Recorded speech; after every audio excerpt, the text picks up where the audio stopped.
Students, welcome back to MSS English classes. I am Parul and here the topic is predicate part. और predicate part में हम सीख रहे थे object को कि वर्ब के बाद जो ऑब्जेक्ट आता है उसको कैसे फाइंड करते हैं। तो यहाँ तक हम सीख चुके हैं कि सेंटेंस में एक ऑब्जेक्ट भी हो सकता है प्रेडिकेट पार्ट में और दो ऑब्जेक्ट भी हो सकते हैं।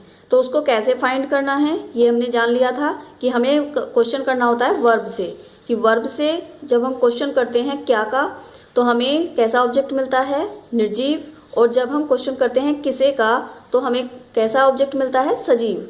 तो और यदि सेंटेंस में ऑब्जेक्ट एक ही है तो ये दोनों क्वेश्चन से हमें पता चल जाएगा कि हमारा जो ऑब्जेक्ट है वो सजीव है या निर्जीव है। इट मीन्स यदि वर्ब के बाद एक ही ऑब्जेक्ट आया है तो वो सजीव या निर्जीव कुछ भी हो सकता है। लेकिन यदि दो ऑब्जेक्ट आए हैं तो उनमें से हम डिफाइन करेंगे कि पहले जो इनडायरेक्ट ऑब्जेक्ट होगा वो सजीव होगा, उसके बाद जो डायरेक्ट ऑब्जेक्ट होगा वो निर्जीव होगा। तो इनडायरेक्ट प्लस डायरेक्ट, इस स्ट्रक्चर को हमने अभी तक सीखा है। अब आगे जो स्ट्रक्चर है तो अब क्वेश्चन आता है कि क्या हमेशा इनडायरेक्ट ऑब्जेक्ट ही पहले आता है, डायरेक्ट ऑब्जेक्ट के बाद इनडायरेक्ट नहीं आ सकता। तो यही हमारा दूसरा स्ट्रक्चर होगा कि ट्रांजिटिव वर्ब के बाद यदि हमें पहले डायरेक्ट ऑब्जेक्ट रखना हो और उसके बाद इनडायरेक्ट ऑब्जेक्ट रखना हो तो क्या सेंटेंस गलत हो जाएगा? जी नहीं, लेकिन इसमें कुछ चेंजेस होंगे। चेंजेस आप यहाँ देखेंगे कि प्रेडिकेट पार्ट में यदि हमारा स्ट्रक्चर बनता है verb plus direct object plus indirect object, यदि हमारा स्ट्रक्चर इस तरह से है तो सेंटेंस कैसे होगा? I gave a book to you. पहले हम इस सेंटेंस को लिखे थे I gave you a book, लेकिन अब हमने लिखा है बुक को पहले लिख दिया है। लेकिन आप अब यहाँ पे थोड़ा सा डिफरेंस देख सकते हैं कि यहाँ पे यू के पहले एक प्रीपोजिशन आया है टू। तो इट मीन्स यदि हमें डायरेक्ट ऑब्जेक्ट को पहले रखना है और इनडायरेक्ट ऑब्जेक्ट को बाद में रखना है तो इनडायरेक्ट ऑब्जेक्ट एक प्रीपोजिशन लेता है to. Verb plus direct object plus indirect object, जैसे यहाँ पे ही called a taxi for her, तो यहाँ पे कभी कभी फॉर भी आ जाता है ऑब्जेक्ट में। जब इनडायरेक्ट ऑब्जेक्ट रखते हैं तो कभी कभी उससे पहले फोर होता है, लेकिन फोर तब आता है जब कोई पर्पज हो। जैसे ही कॉल्ड, उसने बुलाया एक टैक्सी को, फॉर किसके लिए बुलाया? फॉर हर, उसके लिए बुलाया। तो के लिए, तो ये पर्पज हो गया। तो जब पर्पज आता है तो फोर आता है, अदरवाइज टू ही हम लगाते हैं। तो ही कॉल्ड, यहाँ पे कॉल्ड जो है वो ट्रांजिटिव वर्ब है। इसके बाद अ टैक्सी ये डायरेक्ट ऑब्जेक्ट है। जैसा कि मैं आपको बता चुकी हूँ डायरेक्ट ऑब्जेक्ट जो है वो क्या होता है? निर्जीव होता है। और हम क्वेश्चन करते हैं वर्ब से कि क्या बुलाया, तो क्या के आंसर में हमारा क्या है? टैक्सी। और किसके लिए बुलाया? तो फॉर हर, उसके लिए बुलाया, इनडायरेक्ट ऑब्जेक्ट हो गया। तो यदि डायरेक्ट ऑब्जेक्ट को इनडायरेक्ट ऑब्जेक्ट को डायरेक्ट ऑब्जेक्ट के बाद रखना हो तो प्रीपोजिशन टू या फोर में से जो भी हमें सुटेबल लगती है हम उसको यूज करते हैं। नेक्स्ट एग्जाम्पल लेते हैं, my teacher taught me grammar. तो यहाँ पर हम देख रहे हैं माई टीचर टॉट, तो यहाँ पे ये सब्जेक्ट हो गया माई टीचर। टॉट सेंटेंस में मेन होती है वर्ब, कि यदि हम वर्ब से क्वेश्चन करें तो हमें सब्जेक्ट और ऑब्जेक्ट दोनों क्लियर हो जाते हैं। टॉट पढ़ाया, और यदि हम क्वेश्चन करें किसने पढ़ाया तो टीचर ने पढ़ाया, तो ये तो हमारा सब्जेक्ट हो गया। और यदि हमें प्रेडिकेट पार्ट में पता करना है कि वर्ब के बाद जो वर्ड्स आए हैं वो क्या हैं, तो हमें इससे क्वेश्चन करना होगा। हम करेंगे क्या पढ़ाया, तो आ गया ग्रामर। और ग्रामर कैसा है? क्या चलता फिरता है? नहीं ना, तो ये क्या हो गया? Direct object. और किसे पढ़ाया? मी को पढ़ाया, तो ये क्या हो गया? Living being. तो इस तरह से ऑब्जेक्ट निकल गया। लेकिन हम इस सेंटेंस को अब ऐसे भी लिख सकते हैं, my teacher taught grammar to me, कि यदि हमें डायरेक्ट ऑब्जेक्ट को पहले रखना है और इनडायरेक्ट को बाद में रखना है तो हम इस तरह से स्ट्रक्चर लेते हैं कि पहले हम क्या लगाएंगे, इसमें प्रीपोजिशन लगाएंगे मी से पहले। तो ये इस तरह से इनडायरेक्ट ऑब्जेक्ट बाद में रखा जा सकता है। Other examples, the grand mother told him a story, तो हम यहाँ देख सकते हैं टोल्ड के बाद हिम इनडायरेक्ट ऑब्जेक्ट है, फिर डायरेक्ट ऑब्जेक्ट है और इसे यहाँ रखना है तो हम इस तरह से रखेंगे।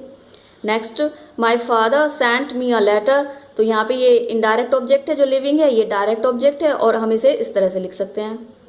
तो प्रीपोजिशन फॉर का प्रयोग पर्पज के लिए होता है, पर्पज को दर्शाता है। जैसे ही कॉल्ड अ टैक्सी फॉर हर, मैं आपको ऊपर ये क्लियर कर चुकी हूँ कि जब पर्पज होता है तो हम फॉर का यूज करते हैं, अदरवाइज हम टू का ही यूज करते हैं।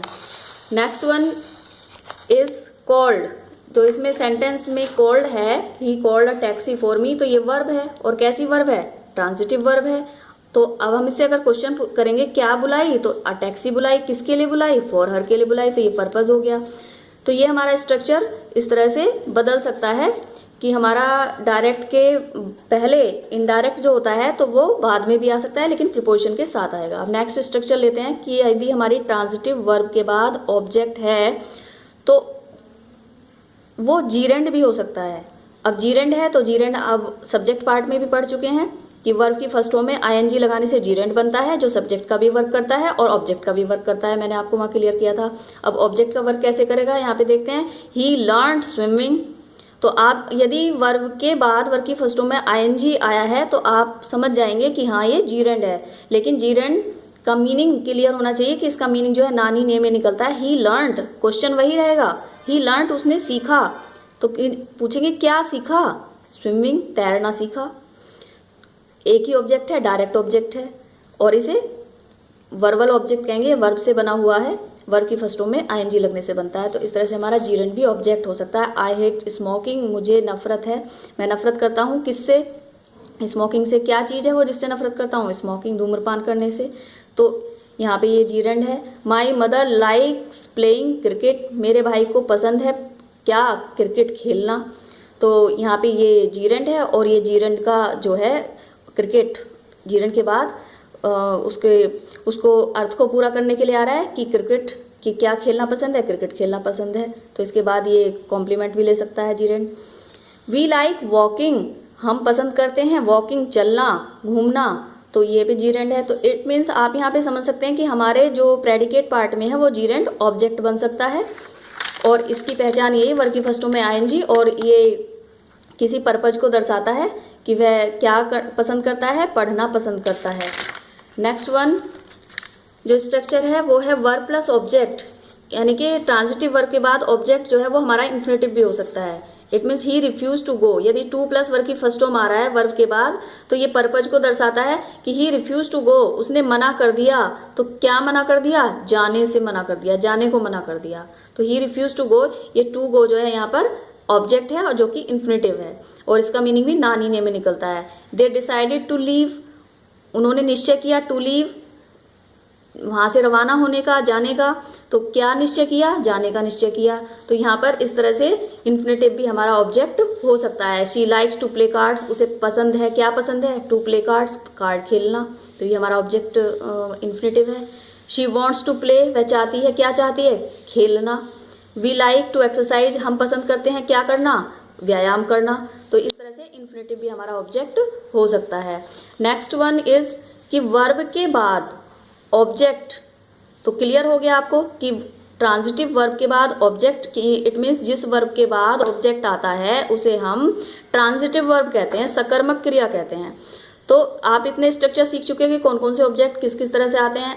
अब इसके बाद हमारा आ रहा है कॉम्प्लीमेंट, कि कुछ ऑब्जेक्ट्स ऐसे होते हैं जिनके बाद कॉम्प्लीमेंट आना कंपलसरी है। कुछ वर्ब्स हमारी ऐसी हैं जिनके बाद कॉम्प्लीमेंट आता है, और कॉम्प्लीमेंट क्या होता है, अर्थपूरक, यानी कि अर्थ को पूरा करने वाला, जो ऑब्जेक्ट के अर्थ को पूरा करता है। कॉम्प्लीमेंट में क्या क्या हो सकता है, उसमें नाउन हो सकता है या नाउन फ्रेज हो सकती है। फॉर एग्जाम्पल जैसे the teacher appointed Radha monitor, तो यहाँ पर जो वर्ब है अपॉइंटेड, ये जो वर्ब है इसके बाद जो भी ऑब्जेक्ट आएगा वो अपना कॉम्प्लीमेंट लेगा अर्थ को पूरा करने के लिए। जैसे टीचर ने अपॉइंट किया राधा को, तो राधा को अपॉइंट किया, तो क्या अपॉइंट किया उसे, मॉनिटर। तो यहाँ पे जो मॉनिटर है वो किसे अपॉइंट किया गया, राधा को। तो इट मीन्स ये कॉम्प्लीमेंट किसका हुआ, राधा का या टीचर का। तो मॉनिटर कौन बना, राधा। तो ये राधा का क्या हुआ, कॉम्प्लीमेंट। तो इसे ऑब्जेक्टिव कॉम्प्लीमेंट भी कहते हैं हम, कि कुछ वर्ब ऐसी होती हैं जिनके बाद जो ऑब्जेक्ट आता है वो कॉम्प्लीमेंट लेता है और उसे हम ऑब्जेक्टिव कॉम्प्लीमेंट कहते हैं। तो और यहाँ पे जो वर्ब होगी इसे फैक्टेटिव वर्ब कहते हैं। अब फैक्टेटिव वर्ब क्या होती है, फैक्टेटिव वर्ब भी ट्रांजिटिव वर्ब होती है जिसके बाद ऑब्जेक्ट के साथ कॉम्प्लीमेंट आता है, और जिस वर्ब के बाद ऑब्जेक्टिव कॉम्प्लीमेंट आए उसे ही फैक्टेटिव वर्ब कहते हैं। तो राधा ऑब्जेक्ट है और मॉनिटर कॉम्प्लीमेंट है जो कि एक नाउन है। आई होप कि आपको ये क्लियर हो गया होगा। तो ऑब्जेक्ट प्लस कॉम्प्लीमेंट में, ऑब्जेक्ट प्लस कॉम्प्लीमेंट को ऑब्जेक्टिव कॉम्प्लीमेंट भी कहते हैं, और कुछ फैक्टेटिव वर्ब्स यहाँ पर दी हुई हैं, ये इंपॉर्टेंट हैं। यही फैक्टेटिव वर्ब्स होती हैं, बहुत ज़्यादा नहीं होती हैं। जैसे मेड, मेक फर्स्ट फॉर्म होती है, नेम्ड ये सेकंड फॉर्म है नेम की। फाउंड, फाइंड की सेकंड फॉर्म है। कंसीडर, या कंसीडर मीन्स टू से फर्स्ट सेकंड कोई सी भी हो सकती है। अपॉइंटेड, इलेक्ट, इलेक्टेड चुना, चॉस ये चूज की सेकंड फॉर्म है। तो इट मीन्स यही फॉर्म्स हैं हमारी फैक्टिटिव वर्ब्स कहलाती हैं, और इनके बाद जो भी ऑब्जेक्ट आएगा वो कॉम्प्लीमेंट लेगा। For example the boys made Vijay captain, तो यहाँ पे जो मेड है कि बनाया, बॉयज ने बनाया विजय को, तो पूछेंगे क्या बनाया, कैप्टन। तो इट मीन्स ये जो वर्ब्स हैं इनके बाद जो भी ऑब्जेक्ट आएगा वो कॉम्प्लीमेंट लेगा, और वो कॉम्प्लीमेंट कोई भी नाउन होगा। जैसे his parents named him Aditya, तो उसके पेरेंट्स ने नाम दिया उसे आदित्य, तो उसे नाम दिया, क्या नाम दिया, आदित्य, तो ये ऑब्जेक्टिव कॉम्प्लीमेंट है। द जज फाउंड हिम गिल्टी, जज ने पाया उसे, क्या पाया, गिल्टी, तो ये ऑब्जेक्टिव कॉम्प्लीमेंट है। ऑब्जेक्ट के बाद कॉम्प्लीमेंट आ रहा है, तो यहाँ पर जो कॉम्प्लीमेंट होगा वो ऑब्जेक्ट से रिलेटेड होगा। कैप्टन, जैसे कैप्टन कौन बना, विजय बना। आदित्य कौन है, हिम है। गिल्टी कौन है, हिम। ऑनेस्ट कौन है, यू, कि दे कंसीडर्ड यू ऑनेस्ट, वे आपको मानते हैं ऑनेस्ट, तो यहाँ पे ऑनेस्ट कौन है, यू। तो ऑब्जेक्ट कॉम्प्लीमेंट का मीन्स, कॉम्प्लीमेंट मीन्स कॉम्प्लीमेंट जिसके लिए आता है, जिस शब्द के लिए आता है उसको वही नाम दिया जाता है। कुछ कॉम्प्लीमेंट सब्जेक्टिव कॉम्प्लीमेंट भी होते हैं, लेकिन यहाँ पे आप ऑब्जेक्टिव कॉम्प्लीमेंट को पहले समझ लीजिए। The members elected him president, members ने उसे चुना प्रेसिडेंट, तो प्रेसिडेंट किसे चुना, मेंबर्स को या हिम को, हिम को चुना गया, तो ये ऑब्जेक्टिव कॉम्प्लीमेंट है, ऑब्जेक्ट के लिए आ रहा है। दे चोज शंकर देयर लीडर, उन्होंने चुना शंकर को, देयर लीडर अपना लीडर, तो लीडर किसका, लीडर किसे चुना गया, शंकर को, तो इट मीन्स ये जो कॉम्प्लीमेंट है ये ऑब्जेक्ट का है, और इन वर्ब्स के बाद हमेशा जो भी ऑब्जेक्ट आएगा वो कॉम्प्लीमेंट लेकर आएगा। तो ये यहाँ तक आपको क्लियर हो गया होगा प्रेडिकेट पार्ट में, और उसके बाद हम नेक्स्ट वीडियो में पढ़ेंगे। Thank you for watching my